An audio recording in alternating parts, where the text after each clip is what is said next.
avec les cycles, seul recours d'une intuition en panne. Mais avant de continuer, sachez que même si vous ne faites pas d'astrologie, il existe des sites où vous pouvez calculer votre thème en ligne et vous pourrez vérifier sur quel cycle vous êtes synchronisé. Comment faire?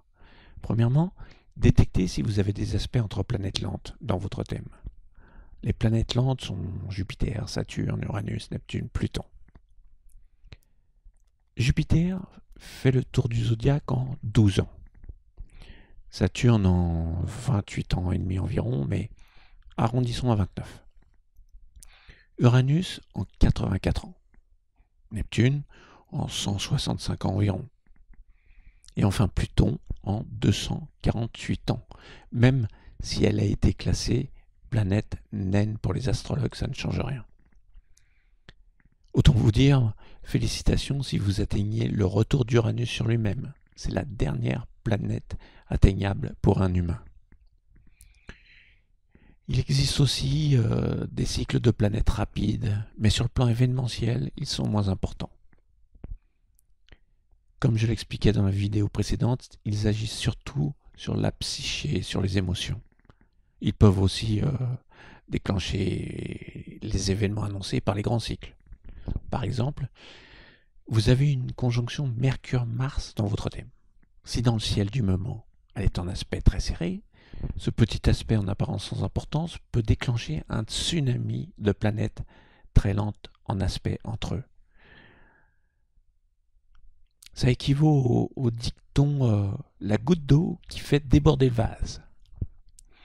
Mais, je le répète, à condition que les aspects soient très serrés en orbe. Voici encore le thème de Bernard Tapie, mais allégé, en laissant juste les planètes lentes. Voyez-vous comme c'est clair?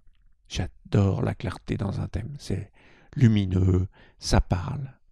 Ce qui est fort dans son thème est que presque toutes les planètes lentes, donc qui ont une influence plus forte sur la collectivité, sont en relation.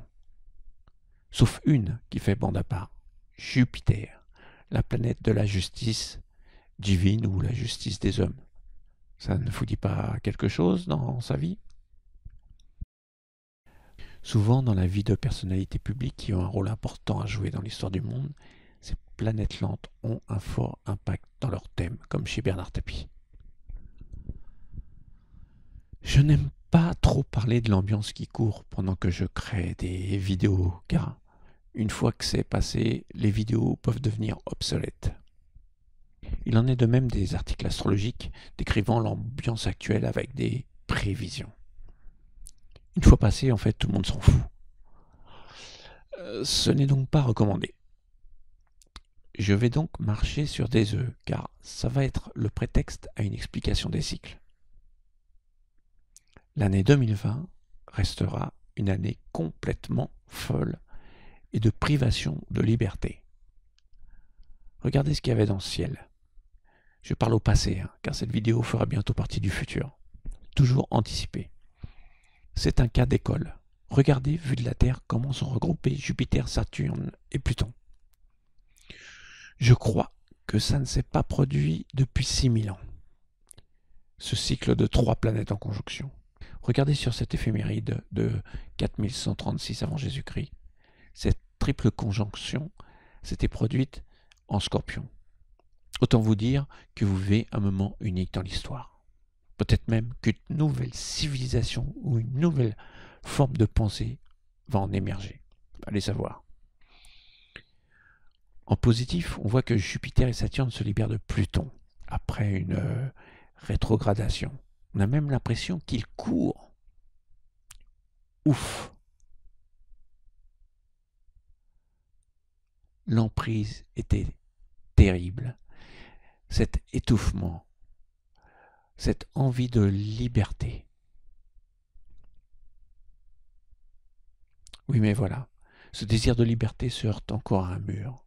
Le trait rouge en février 2021 débute un carré Saturne-Uranus.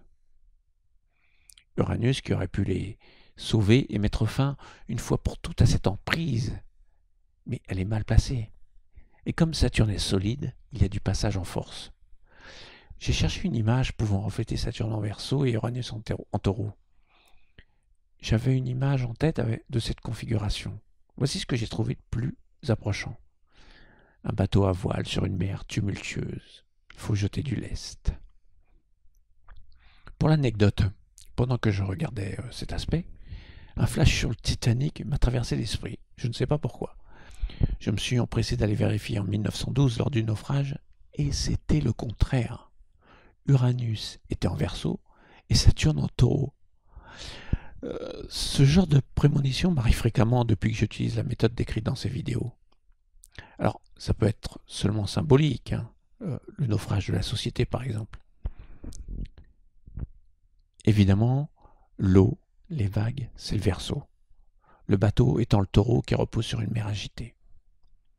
Uranus et les voiles sur le bateau. Il va donc être difficile de garder le cap, car il n'y a plus qu'une voile. Ça part dans toutes les directions. Donc déjà, c'est un aspect qui déjoue toutes les prédictions. C'est le genre d'aspect qui bouleverse la bourse et toutes les courbes et statistiques. La vraie crise va commencer en 2021. Vous, votre rôle est de maintenir l'équilibre sur le ponton du bateau qui va remuer. Ou alors, se fabriquer un gilet de sauvetage. Le problème est que cet aspect va continuer jusqu'à fin 2022, en repassant plusieurs fois. Bref, jusqu'aux élections présidentielles françaises, quoi. Est-ce un hasard du calendrier? Je ne sais pas. Alors attention, vous serez particulièrement concerné si vous avez cet aspect dans votre thème. Évidemment, en aspect plutôt serré, comme on l'a déjà signalé. Si c'est un aspect harmonique, vous serez plutôt protégé, ou même mieux, vous pouvez tirer votre épingle du jeu. En aspect plus difficile, accrochez-vous à la barre, ça risque de secouer. Dans cette vidéo, vous venez d'avoir un concentré de la méthode qui donne les meilleurs résultats entre créer des images intuitives avec le support d'événements astronomiques qui existent vraiment.